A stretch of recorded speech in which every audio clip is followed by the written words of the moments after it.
بعض لوگ آپ سے کہیں گے احناف حنفی رفع یدین نہیں کرتے، ہم پہلی بار کرتے ہیں افتتاح میں تکبیر اولا، بعد میں رفع یدین نہیں کرتے۔ بعض اہل علم اور بعض احباب کہیں گے کہ آپ رفع یدین نہیں کرتے، اور رفع یدین ترک کرنے یا نہ کرنے کی تو کوئی حدیث بخاری میں نہیں ہے۔ یہ اعتراض ہے نا، اس کا ایک جواب آپ کو مل چکا، ہاں رفع یدین نہ کرنے کی کوئی حدیث بخاری میں نہیں ہے، اسی طرح جیسے بیٹھ کر پیشاب کرنے کی بھی کوئی حدیث بخاری میں نہیں ہے۔ نہیں ہے تو کیا ہوا؟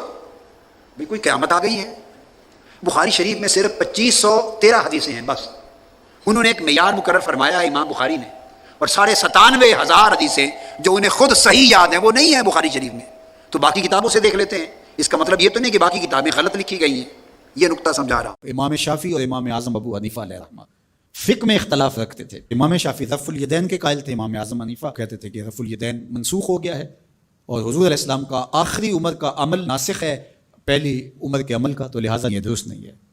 لیکن امام شافعی کہتے تھے میرے پاس یہ دلائل ہیں۔ خیر، امام شافعی اپنے شاگردوں کے ہمراہ امام اعظم ابو حنیفہ کے مزار پہ آئے، تو وہاں جب نماز کا وقت ہوا تو امام شافعی نے نماز پڑھی تو رفع الیدین نہیں کیا، تو شاگردوں نے بعد میں سوال کیا کہ حضرت رفع الیدین نہیں کیا، فرمایا اتنے بڑے امام کے سامنے مجھے اپنی تحقیق پہ عمل کرتے شرم آتی۔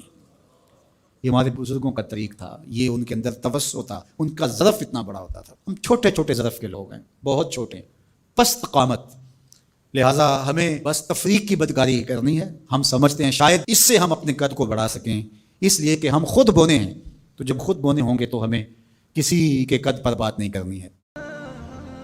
رفع یدین کرنے کی بھی حدیثیں موجود ہیں، نہ کرنے کی بھی موجود ہیں، اور لڑی جاندے دونوں پاسا دے مناظر لڑی جاندے لڑی، اور اللہ دا واسطہ ہی نے دنیا برباد ہو گئی، دونوں رفع یدین دی پئی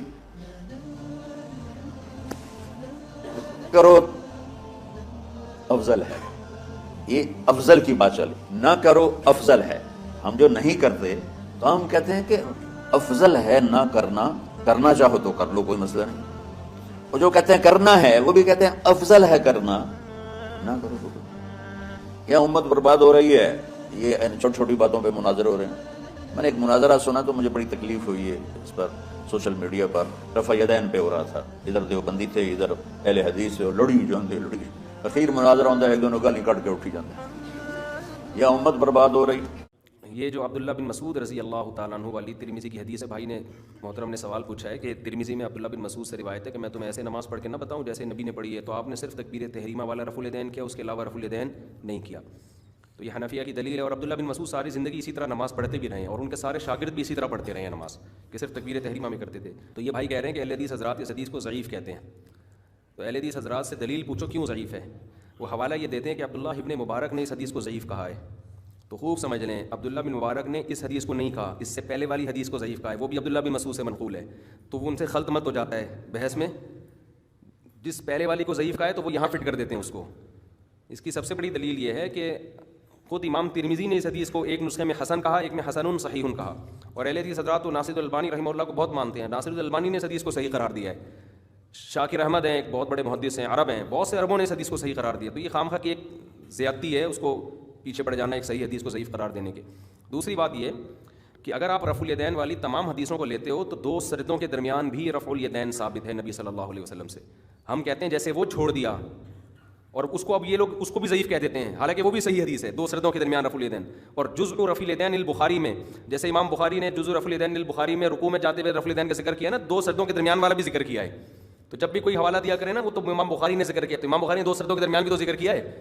تو ہم کہتے ہیں رفع الیدین کرنا تو نبی سے ثابت ہے، دو سجدوں کے درمیان بھی ثابت ہے، اور بعض صحابہ سے بھی ثابت ہے، لیکن آہستہ آہستہ نبی نے کثرت سے قلت کی طرف گئے، آخر وقت میں آپ نے صرف اور صرف تکبیر تحریمہ والا رفع الیدین کیا، اس کے علاوہ باقی ترک کر دیا۔ اس پہ بہت سارے قرائن ہیں، بہت سارے ثبوت ہیں اس پر۔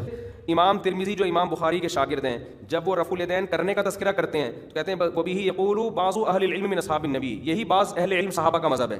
لیکن جب رفع الیدین نہ کرنے کی بات آتی ہے تو کہتے ہیں وَبِهِ يَقُولُ غَيْرُ وَاحِدٍ مِنْ أَهْلِ الْعِلْمِ مِنْ أَصْحَابِ النَّبِيِّ، یہی بہت سارے صحابہ اہل علم صحابہ کا مذہب ہے۔ تو صحابہ میں بھی اکثریت رفع الیدین نہ کرنے کی قائل تھی، یہی وجہ ہے کہ امام ترمذی نے رفع الیدین کرنے والے صحابہ کا نام ذکر کیا، نہ کرنے والے کا نام ذکر نہیں کیا، کیونکہ وہ کثیر تھے۔ اور اس وقت سے لے کے آج تک امت کی اکثریت رفع الیدین نہ کرنے کی قائل رہی ہے۔ رفع یدین کے بارے میں آپ ایسا کریں کہ ترمذی شریف لے لیں، اس میں اللہ ان کی قبروں پہ کروڑوں رحمتیں فرمائے، انہوں نے دونوں حدیثیں لکھی ہیں۔ رفع یدین کی حدیث کا بھی باب باندھا ہے اور رفع یدین نہ کرنے کی حدیث کا بھی باب بتا. اور اسی طرح حضرت عبداللہ بن مسعود رضی اللہ تعالیٰ عنہ کی روایت ہے کہ انہوں نے فرمایا تھا کہ لا اصلی بکم قبل صلاۃ رسول اللہ صلی اللہ علیہ وسلم، میں حضور کی نماز پڑھ کے دکھاؤں آپ لوگوں کو؟ انہوں نے کہا کہ ہاں. تو انہوں نے رفع یدین نہیں کیا. اور عبداللہ بن مسعود رضی اللہ تعالیٰ بڑے جلیل القدر صحابی ہیں اور بڑے فقیہ صحابی ہیں. اگر حضور کی زندگی میں بھی ایسا مسئلہ آتا اور لوگ کہتے کہ حضرت عبداللہ بن مسعود نے یہ کہا ہے، تو فرماتے جس بات میں عبداللہ راضی میں بھی راضی میرا رب بھی راضی. یہ وہ بندہ اور اس نے رفع یدین نہیں کیا. دوسرا، ان جھگڑوں میں نہ پڑے کہ رفع یدین کوئی فرض تو نہیں ہے، نہ واجب ہے. اور دوسرا، اللہ پاک اگر حوصلہ دے اور ہم تو رفع یدین کرنے والوں پہ کبھی اعتراض نہیں کرتے. ہم کہتے ہیں وہ بھی حق پہ ہیں، ان کے پاس بھی حدیث رسول اللہ ہے صلی اللہ علیہ وآلہ وسلم. لیکن کسی کو یہ بھی حق نہیں پہنچتا کہ احناف پہ بلا وجہ اعتراض کرے.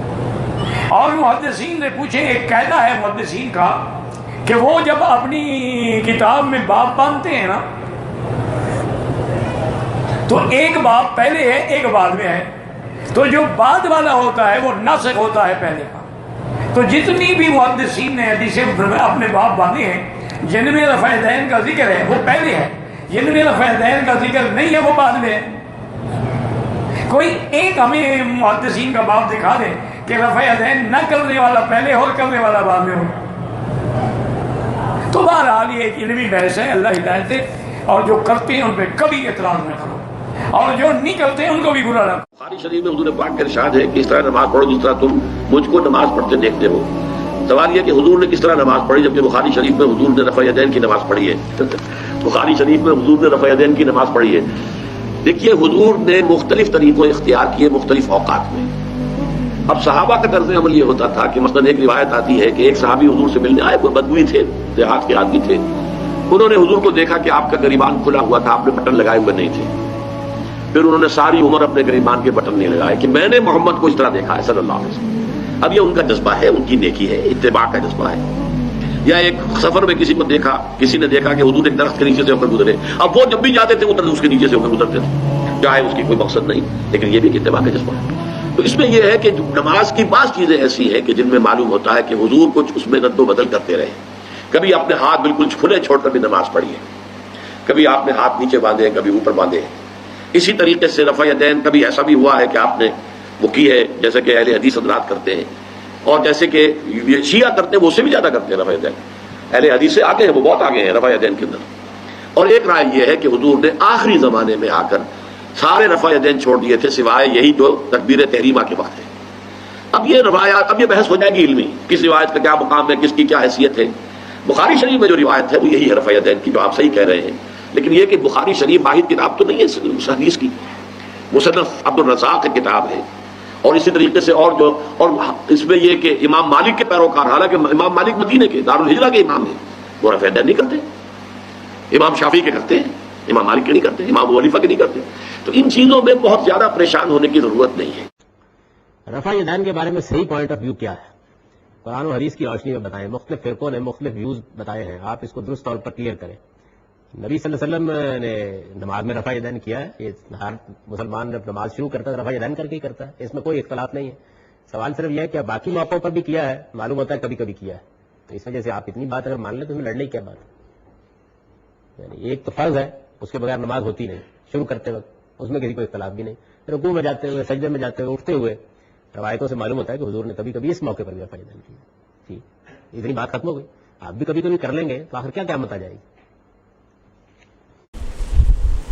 خیر مقلدین کہتے ہیں کہ حدیث کی کسی کتاب سے ترک رفع یدین ثابت کر دیں اور معتبر کتاب کا حوالہ دے دیں. صحیح مسلم جلد نمبر 1 کتاب الصلاۃ صفحہ نمبر 181 ورقے کی بائیں سائڈ قدیمی کتب خانہ کراچی کی چھپی ہے. حضرت جابر ابن سمرہ فرماتے ہیں صلی رسول اللہ صلی اللہ علیہ وسلم خرج رسول اللہ وکننا صلینا، حضور پاک باہر تشریف لائے، ہم نماز پڑھ رہے تھے. اللہ کے رسول نے فرمایا مالی اراکم، مجھے کیا ہوا، رافعی ایدیکم، کہ تمہیں دیکھ رہا ہوں تم رفع یدین کر رہے ہو، کانہا اذناب خیل شمس، یہ تو شریر گھوڑوں کے دم ہیں، اسکنوا فی الصلاۃ، نماز میں سکون اختیار کرو. تو پیغمبر علیہ السلام کی حدیث ہے. جب آپ یہ حدیث پیش کریں گے غیر مقلد ایک دو باتیں کریں گے, وہ کہیں گے اس حدیث سے اگلی حدیث دیکھو, ادھر سلام کا لفظ لکھا ہوا ہے, آپ نے کہنا ہم نے اگلی حدیث سے استدلال نہیں کیا, اس حدیث کی بات کی ہے. تو وہ کہے گا اگلی حدیث, اسے کہے جی کل اعوذ برب الناس والا مسئلہ کل اعوذ برب الفلق میں نہیں ہوتا, اگلی حدیث اور ہے, یہ حدیث اور ہے, اس حدیث میں سلام کا لفظ نہیں ہے, جو سلام والی ہے وہ اگلی ہے, اس حدیث پر بات کریں. اس حدیث میں پوری نماز کا لفظ ہے جس میں رکوع بھی شامل ہے, سجدہ بھی شامل ہے, سلام بھی شامل ہے. ٹھیک ہو گیا. اب میں نے جب یہ روایت پیش کی تو مجھے کوہاٹ میں مناظرے کے اندر ایک غیر مقلد کہنے لگا کہ مولانا گھوڑا دم جو ہے نا وہ ہلاتا ہے دائیں بائیں اور ہم رفع یدین کرتے ہیں اوپر نیچے, تو لہٰذا یہ ہمارے خلاف نہیں ہے. میں نے کہا میرے بھائی گھوڑے کا لفظ حدیث میں نہیں ہے, خیل شمس کا لفظ ہے, شریر گھوڑا, چھتا گھوڑا پوچھ اونچا چیندا ہوگا,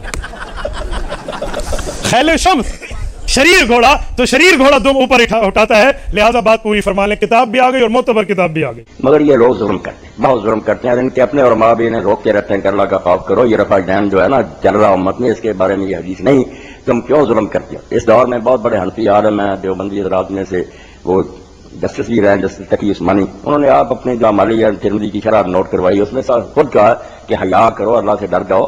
یہ سنت جو رفع الیدین امام کر رہے ہیں شافعی یا احمد اور سارے اہل حدیث ہے, کس نے اس کو کہا کہ یہ گوروں کی دمیں اور یہ جھوٹ بولتے ہیں. اسی طرح یہ مدرسہ جامعہ اشرفیہ لاہور, اس کے شیخ تھے مولانا محمد عزیز کاملی رحمۃ اللہ علیہ, ان کی مشکات کی شرح تاریخ قصبی, اس نے بھی لکھتے ہیں کہ جس میں رائی برابر ایمان ہوگا وہ اس بحث میں اس کو نہیں پیش کرے.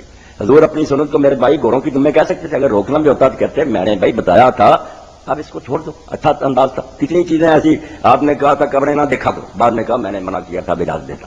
قربانی کے بارے میں کہا تھا 3 دن سے زیادہ گوشت نہ کو, پھر کہا میں اب اجازت دیتا. رفع یدین روکنا ہوتا چلا تو حضور کے کہنے سے تھا نا, یہ سارے مانتے ہیں, تو آپ کہتے میں نے سکھایا تھا اب چھوڑ دو. جب آپ نے کہا گھوڑوں کی طرح دمیں کیوں لاتے, وہ کہہ نہیں سکتے کہ یہ گھوڑوں کی طرح دمیں لانا تو آپ نے سکھایا, اگر یہ گھوڑوں کی دمیں تو آپ نے تو بتایا تھا. بہت بےہودگی کرتے ہیں کہ غیر متعلقہ روایت کو اس بحث میں لاتے ہیں, اور اتنا بھی شرم اور حیا ان میں نہیں کہ جانتے ہیں کہ امت کے بہت امام اور صحابہ کرتے رہے, کچھ نہیں بھی کرتے رہے. یہ تو کسی نے نہیں کہا. مولانا روشا کہتے ہیں کہ بے حیا جو کہتے ہیں منسوخ ہو گیا, ان کے پاس ایک حرف بھی نہیں ہے. ہم صرف اتنا کرتے ہیں کہ چھوڑ بھی دے تو نماز ہو جاتی, منسوخ ہونے کا کہاں ذکر ہے کہ آپ نے بند کر دی. اور یہی مولانا عبدالعزیز لکھنوی رحمۃ اللہ علیہ نے تاریخ المجد میں لکھا کہ جنہوں نے ہم نے سے یہ شرارت کی ہے نا اینی وغیرہ نے کہ یہ منسوخ جھوٹے, ایک حرف بھی حدیث کی کتابوں میں موجود نہیں. یہی معرف السنن میں اور میں مولانا یوسف بنداری صاحب نے لکھا, بھئی آپ صرف سوئی کے ناکے برابر ہوگی. میں کہتا ہوں کہ اب ابن مسعود رضی اللہ عنہ کی روایت سے اگر نہ کرے تو گنجائش, ورنہ بہت علماء تو کہتے ہیں وہ روایت بھی صحیح نہیں, آپ نے چھوڑا ہی نہیں کبھی. سوئی کے ناکے کے برابر گنجائش ہے نہ کرنے, آپ الٹا حملہ کرتے ہیں. 22 صحابہ کرام سے حدیثیں ہیں, بعد میں بھی ابن عمر کسی کو دیکھتے کہ نہیں کر رہا, کیا اٹھا کر اس کو مارتے, غضب کر رہے ہیں کہ اس کو گھوڑوں کی دمیں کہہ رہے ہیں. باقی یہ رفع یدین کیا تھا اس کے بارے میں علماء نے لکھا بہت, مگر میں 2 باتیں کہہ دیتا ہوں جو حدیث حضرات بھی نہیں بیان کرتے, حالانکہ کرنی تھی. ایک تو یہ ہے کہ یہ وہ رفع یدین تھا جو لوگ اتحیات کے خاتمہ پر کرتے, جب وہ کہتے ہیں نا السلام علیکم ورحمۃ اللہ, ساتھ ہی دائیں طرف ہاتھ اٹھا کر بھی اشارہ کرتے, جیسے دور سے سلام کرتے لوگ کرتے, بائیں طرف کا ادھر. یہ صحیح مسلم میں ساتھ ہی ہے. یہی جابر بن سمرہ, آپ نے فرمایا اس کی کوئی ضرورت نہیں, کیوں اس طرح کرتے ہو, ہاتھ رانوں پر رہنے دو, صرف منہ سے سلام کرو. ایک تو یہ غلط رفع یدین تھا جو لوگوں نے آپ ہی نکالا تھا, حضور نے نہیں کیا. اور دوسرا جو ہے وہ مصنف عبدالرزاق میں ملے گا, جو نماز میں آپ نے دیکھا کہ آپ نکلے دیکھا, وہ کیا تھا, نماز میں ہاتھ اٹھا کر دعائیں کر رہے تھے. آسمان کی میں دے دوں گا ابھی سے, ہاتھ اٹھائے ہوئے تھے. آپ نے کہا, کس نے کہا, نماز میں سکون سے کھڑے کو درمیان میں ہاتھ لوگوں نے اٹھائے ہوئے, وہ بھی انہوں نے اپنی مرضی سے شروع کر لیا تھا, دعا کر رہے ہیں ہاتھ اٹھا لے, حضور نے نہیں سکھایا. یہ 2 چیزیں تھیں, سلام کے وقت اور نماز میں اپنی خوشی سے ہاتھ اٹھا کر دعا کرنا. ان دونوں کو کہا میں فوٹو اسٹیٹ کرا دوں. یہ جو سنت رفع یدین ہے رکوع کے وقت, ایسا مطلب یہ صحیح نہیں ہے, نہ یہ بات غلط ہے, یہ سنت ہے, اس کو نہ غلط کہیں. یہ تو اکثریت ائمہ کی ہے, اور یا کی خود شیخ عبد القادر جیلانی رحمۃ اللہ علیہ غنیہ میں لکھتے ہیں کہ سنت ہے. کیا کریں, اور یا کو مانتے ہیں ائمہ کو ظلم کریں. جی چلیے, بہت شکریہ بھائی آپ کے کال کرنے. مطلب مولانا صاحب میں نے بھی ان سے بات کی, حدیث صحیح ہے تو ماننے میں تو نہیں آتا, اگر یہ صحیح ہے تو بخاری شریف کی اتنی حدیثیں اپنے دفاع جانے وہ کس کھاتے میں پڑیں گے. اور صاحب سے صاحب بات یہ بھائی کہ آپ اپنی سنت کو اگر روکنا بھی چاہتے تو کیا بس آج کے بعد نہ کریں. یہ کہنا کہ گھوڑوں کی طرح دمیں ہلاتے ہیں, یہ تو پتا چلا کوئی اور ہی فضول حرکت تھی جو لوگوں نے اپنے طور سے شروع کی تھی. آپ نے ایسا کہا, ورنہ آپ کی سنت جو تھی اس کو آپ گھوڑوں کی دمیں ہلا رہے سے نہیں کہہ سکتے. یہ انداز ہی بتاتا ہے کہ وہ یہ نہیں تھا رفع یدین جو سنت سے ثابت. بھائی صاحب نے سوال کیا کہ رفع یدین کرنا چاہیے کہ نہیں, and there is a misconception کہ کچھ لوگ یہ سمجھتے ہیں کہ رفع یدین اس لیے کیا جاتا تھا کیونکہ لوگ جب نماز پڑھنے آتے تھے تو ان کے بغل میں بت رکھتے تھے, تو بت کو گرانے کے رفع یدین کیا جاتا تھا. یہ کدھر بھی حدیث میں نہیں لکھا ہوا ہے, کوئی بھی صحیح حدیث میں لکھا ہوا ہے. اگر مان لو یہ بات صحیح بھی ہے کہ لوگ بت پکڑ کے لے کے آتے تھے تو اسی لیے رفع یدین کرنا چاہیے, تو ہر فرقے کے لوگ جب نماز پڑھتے شروع میں جب اللہ اکبر کرتے ہیں تو ہاتھ تو کان تک اٹھاتے ہیں, تو جب ہاتھ کان تک اٹھاتے ہیں when they raise the hand تو بت آٹومیٹک گر جاتے ہیں, تو پھر سے